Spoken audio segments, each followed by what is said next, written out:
likuran ko ay ang Puma na shopping store. Samahan niyo kung pasukin doon at tuklasin kung magkano yung presyo nila doon kasi nakalagay nagkakaroon sila ng sale talagang 50% off. Sobrang mura guys. Itong sapatos na to nagkakahalaga ng 120 and now naka-sale siya ng 60 tapos makukuha mo pa rin ng 30%.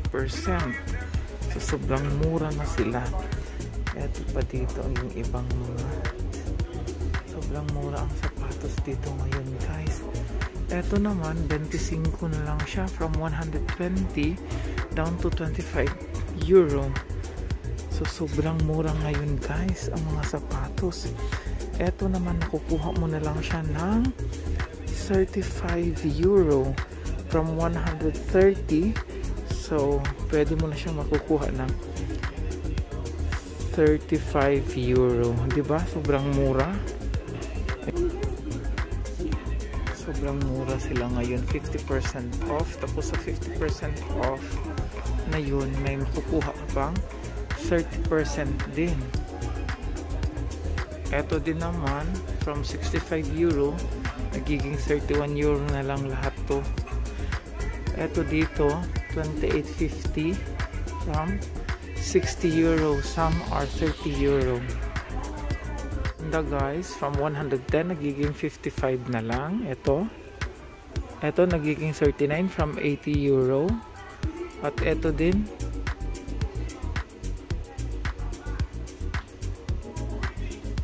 $110 siya dati, ngayon 49 na lang. Ayan sila. Fossils, Asics. Yan naman yung mga iba't ibang uri ng mga bilihan ng mga sapatos. Saka ano-ano pang mga produkto meron sila dito. Ayan, t-shirts na yan guys, 10 euro na lang yan siya. Tingnan nyo, diba? Sobrang mura na lang. Ayan. Ayan yung mga sapatos nila guys. Nagmurahan na sila. Ayan. Sobrang mura na lang. Wala na. Pagsak ang presyo. Ayan. Sobrang mura na. Ayan sila guys. Sobrang mura na lang.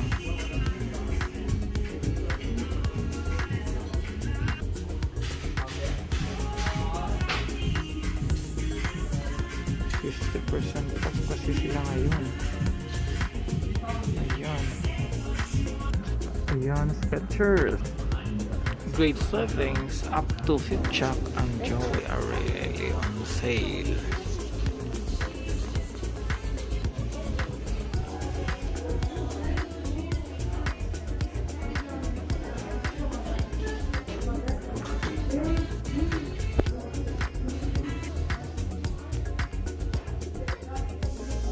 Some of the shops guys are still closed.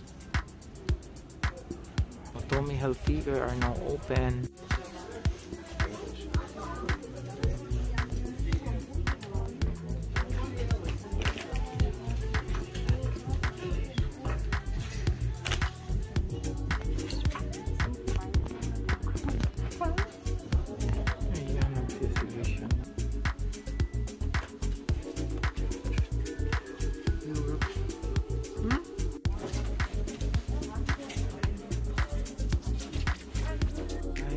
Sinukat ko na, malamang bibilhin ko to.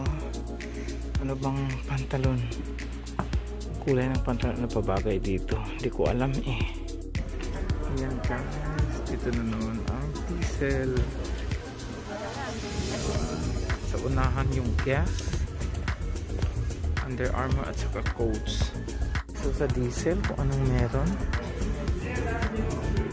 pasok tayo sa Under Armour.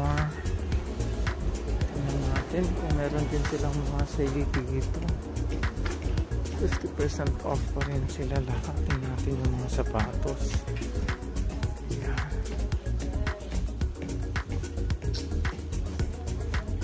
Labas tayo, wala akong nakitang maganda. Yan. Yan, Michael Kors. Andun naman ang Swatch saka yung Armani X outlet. Yung boss na outlet shop nila sarado. Daanan lang natin yung ibang mga shop guys kasi nga masyado pang mahal. Ito naman sa Birkenstock tayo. Baka pa masyado guys yung mga Birkenstock nila. Masyado pang mahal. Konti lang kasi ang discount. Nasa 50 pa ang mostly. Nasa 50 pa. Ayan yung Napa Pagery. Amares.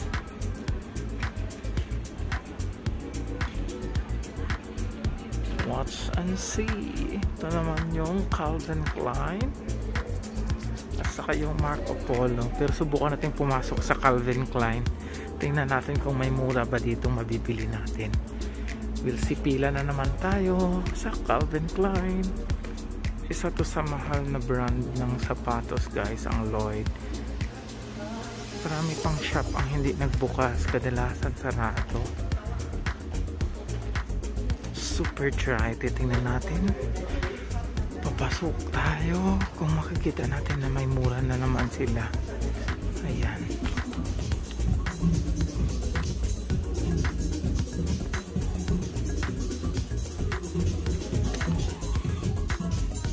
Sobrang mahal guys, hindi ako nang makakabili.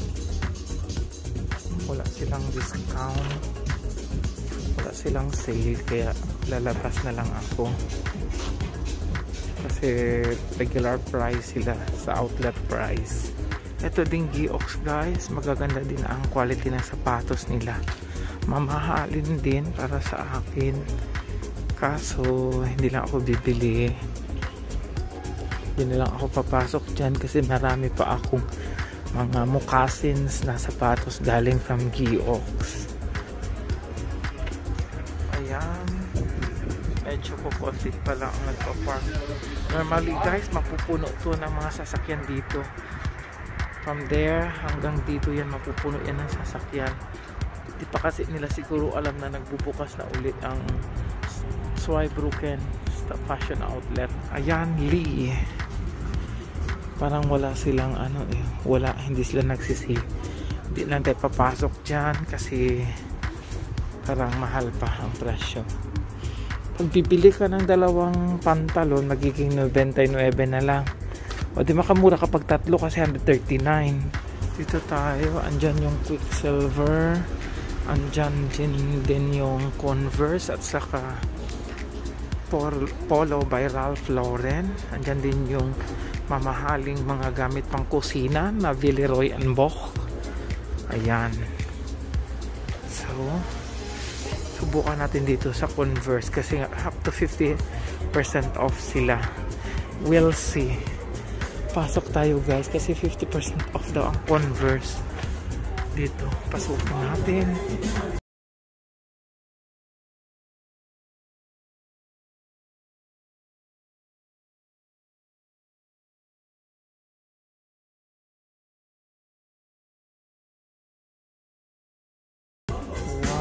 Ito,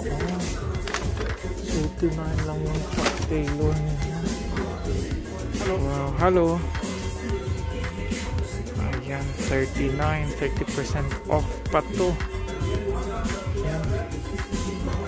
May 30% off pa to yata. Ayan, papasok na naman tayo sa Adidas. Ayan.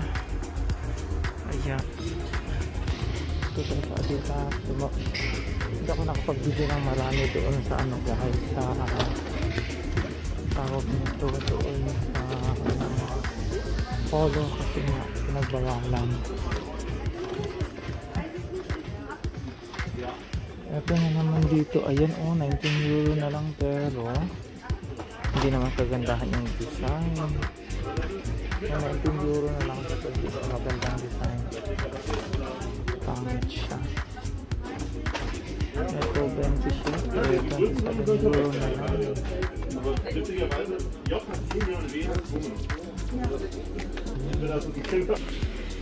Dito din. Kasi din sila. 44 euro. Ayan. Lalabas ako guys kasi wala akong nakikita din na mura. Hindi ako bibili din dito kasi walang mura akong nakita. Sarado kasi ang Nike doon kasi ang gusto ko eh. Marami kang pagpipili ang sapatos. Guys, sa Levi's, di ko alam kung bukas sila. Parang wala, sarado ang Levi's. So ang ending nito guys, uuwi na tayo.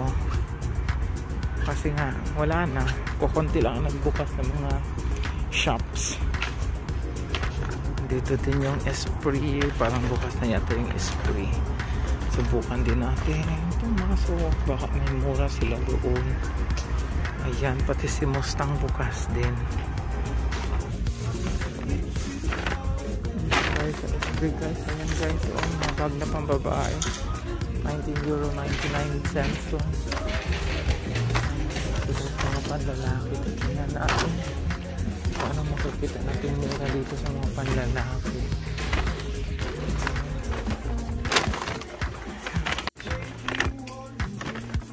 Dito yung mga pantalon nila, titingnan natin kung may association ba sila dito. Straight slim, centimeter skinny.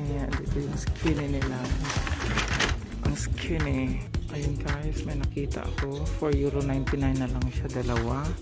Sakto sa size ko. 29, 28 kasi ako. Ayan. €4.99 din to siya. So, Esprit. Ayan. Bibilhin ko na to guys kasi mura na siya. Ito yung mga napili ko guys. Ito tag na 9 na lang. Ito tigpa €5 na lang itong tatlo. So bibilhin ko tong tatlo kasi mura na lang siya eh. O diba? Ayan. Mura na lang sila. Ayan. Eto. Pauwi na ako guys. Nasa loob na ako ng bus going to station by Hoken. Kasi nga nakapamili na ako. Napamura ako doon sa Esprit kasi nakuha ko lang lahat ng €5 or €4.99. Shall we say €5. Tapos may ano pa siya, 50% discount.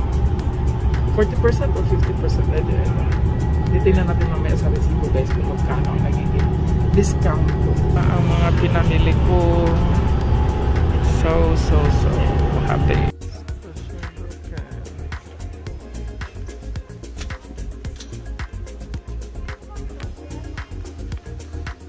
Ito yung maliit na syudad ng Zweibrücken. Dito ako dati nakatira. Sobrang kukunti lang ng tao guys. Maliit lang siya na city.